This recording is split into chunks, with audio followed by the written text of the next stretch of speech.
Oh boy. Here's one. Are you familiar with the band Cannibal Corpse? You may have seen it featured in the extended cut of Ace Ventura, Pet Detective, where he goes down into that bar and he's looking for his buddy, and there's a band playing, and he's got to mosh his way over to his friend Greg in his little hidden whatever, because he's looking for the porpoise. You may have seen that movie, you may have seen that band. Here's who we're talking about today. That band has a singer, and that singer's name is George Corpsegrinder. And this dude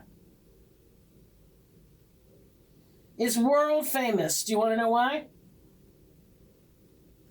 I'll make him sing in there.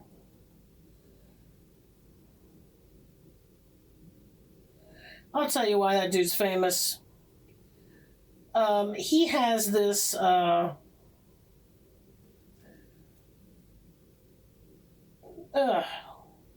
it's hard to do with long hair and just one ballpoint pen. This dude has not so much a neck, but like a freaking tree stump for a neck. And I've always been fascinated by that. And I figure, hey, listen, we have our 13 deck here. And I feel like Morgan's great for like celebrities and, you know, like run-of-the-mill metal. But when we're talking about death metal, black metal, and perhaps even some of the doom and sludge acts, I feel like 13 is on it. This is despite the fact that I can barely read the print, and that I'm probably going to have to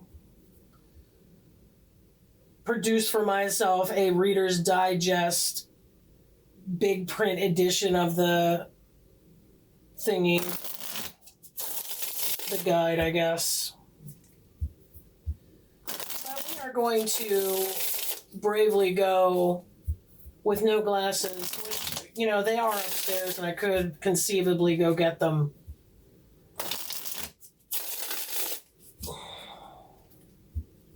But I'm not going to. We're already in the throes of this. We're in the groove of I just now realized the shirt that I'm wearing also goes with the whole death metal, black metal motif today. I got this from Order of the Good Death. And that lady, not only is she informative, you should check her out on YouTube, and I'll link to it in the description. She's trying to bring about a revolution in the way that we feel about death and how we dispose of our loved ones. Ecologically sound. She does a lot of historic pieces. She gives you options that, you know, you just probably didn't even think were available.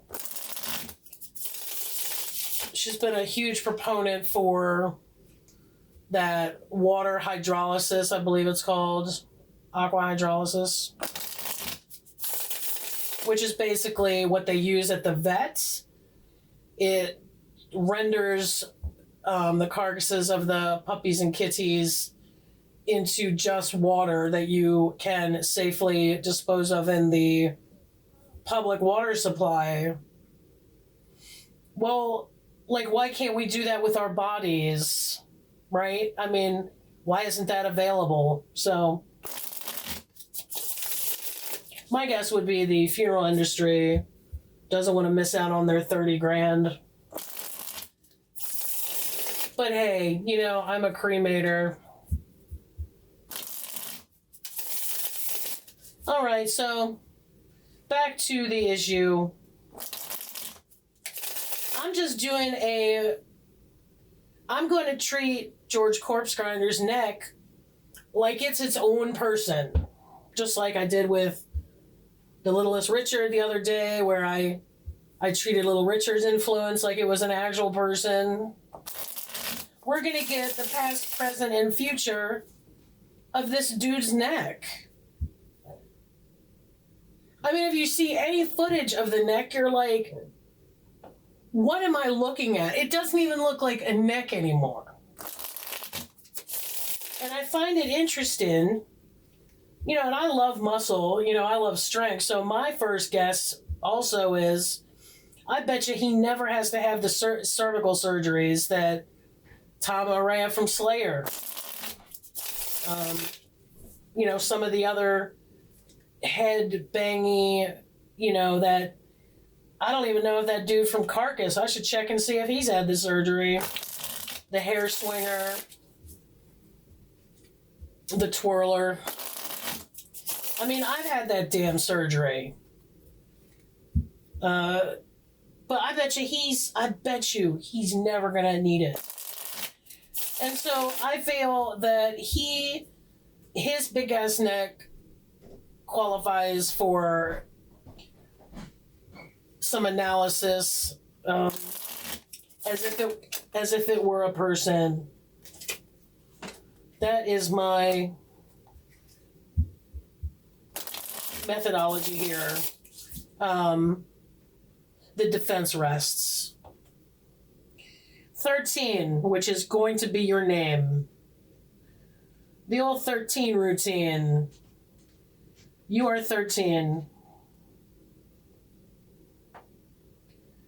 The past, present, and future of George Corpsegrinder's big ass neck.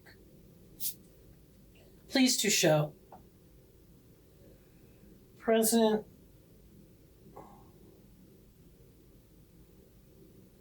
I don't think my hands are big enough for this. What I should do is spread them. I'm still copying off other tarot readers. Just trying to figure out my own way. All right. So we got the Seven of Swords, past. We got the Knave of Swords. Awesome cards, right? Look at this one. Knight of Swords. Look at that picture. Spooky. All right, George Corpsegrinder's neck. What do you got to say for yourself? Seven of Swords.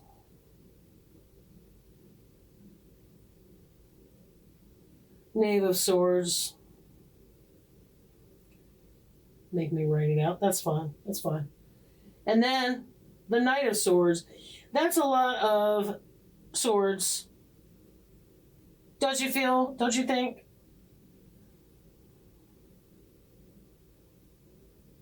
That one's reversed. That's a lot of swords.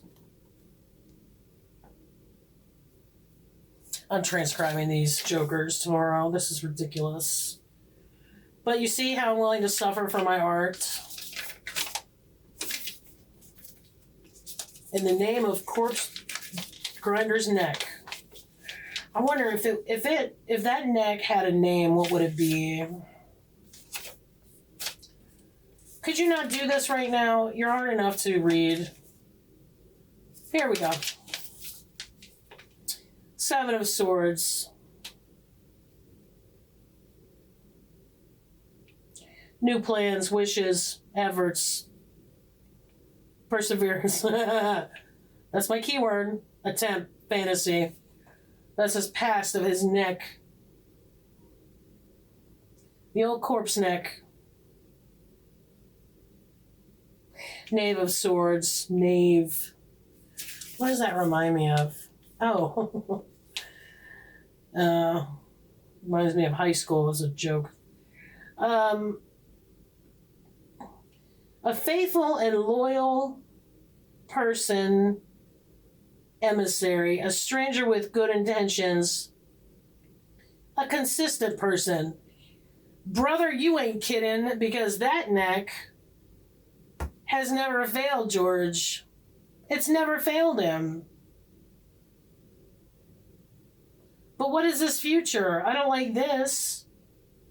I'm doing a snap judgment. I know I'm not supposed to. Let's see what this has to say. Knight of Swords. Oh, boy. Can you all feel it? Don't tell me anything. Oh, no. No. Reverse position. Incapacity, imprudent simplicity, disunion, impulsive mistakes. No. No. Should we warn him? What up? No. I'm calling for backup. Morgan, come on, baby. Did you like your nap? I know, look. See? I brought you home some new friends. I rescued some decks. I mean, where were they going to go, Morgan? Where were they going to go? They needed a home. Morgan, we've talked about George Corpsegrinder's neck. And I know you heard me. You were pretending to sleep. I know you heard me. So,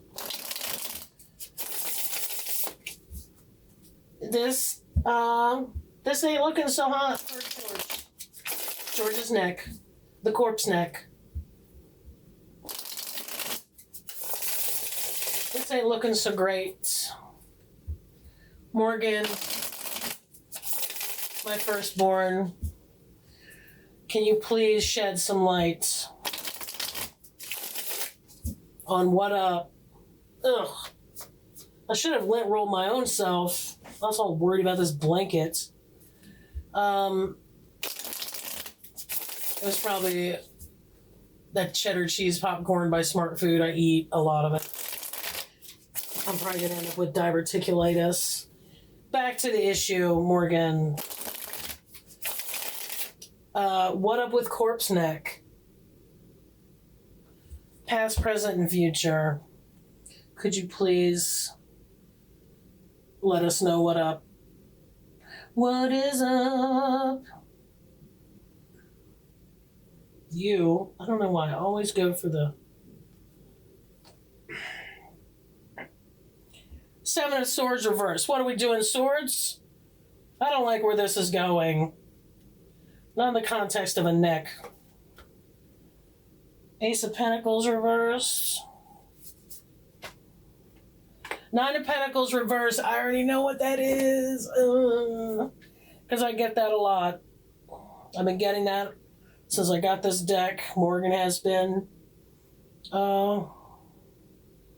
popping that out at very strange times. Morgan, let's get your stuff, baby. Let's get your cards and stuff.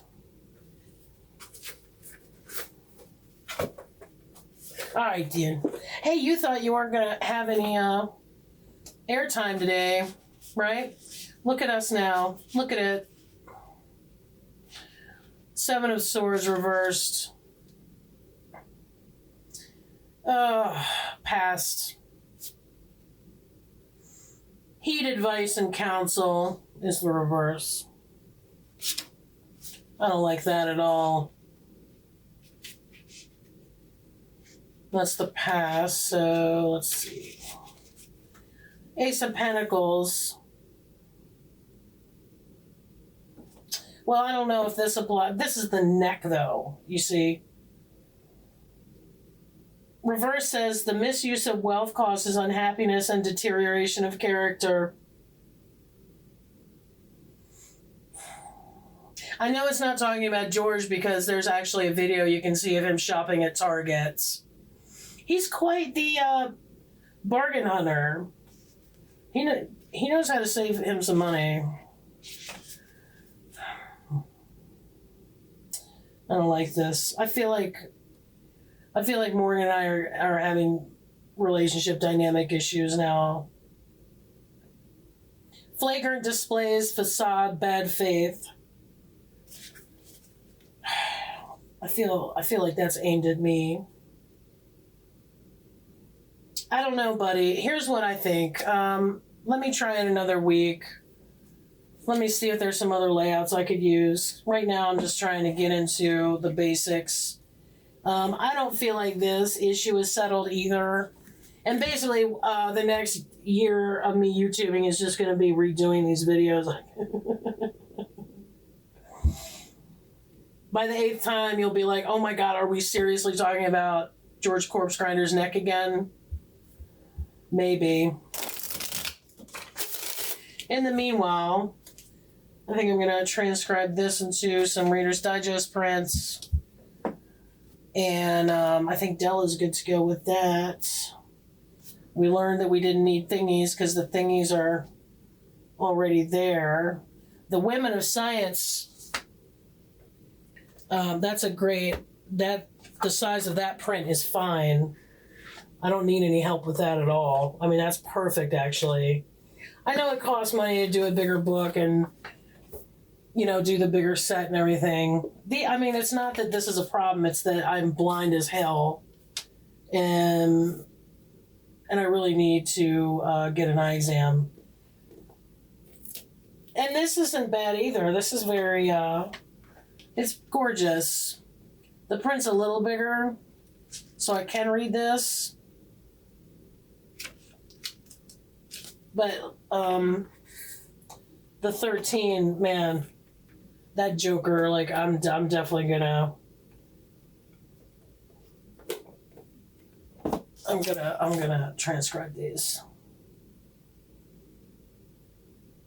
I guess what would really help is if I just got like one book, but I don't want to do that because I feel like each deck has a different perspective on the card meanings, and I want more perspectives, not just one. I don't ever want to just go by one book and be like, oh well, in the 13 deck, this. Ooh, look at that picture. The Magician. El Mago. Like, oh, well, here's this Morgan. I'm going to use Morgan's book on the 13 because one of the reasons why I'm buying different decks is to get the different meanings and different perspectives. So, this is going to wrap it up. I think I hear dinner, so you know what that means. And I guess I need to go in there and, make myself an eye appointment. Maybe what I should have been doing is pulling tarot cards from my eyeballs instead of worrying about everybody else's body parts. That's a thought. All right, enjoy yourself. I'll see you at another time.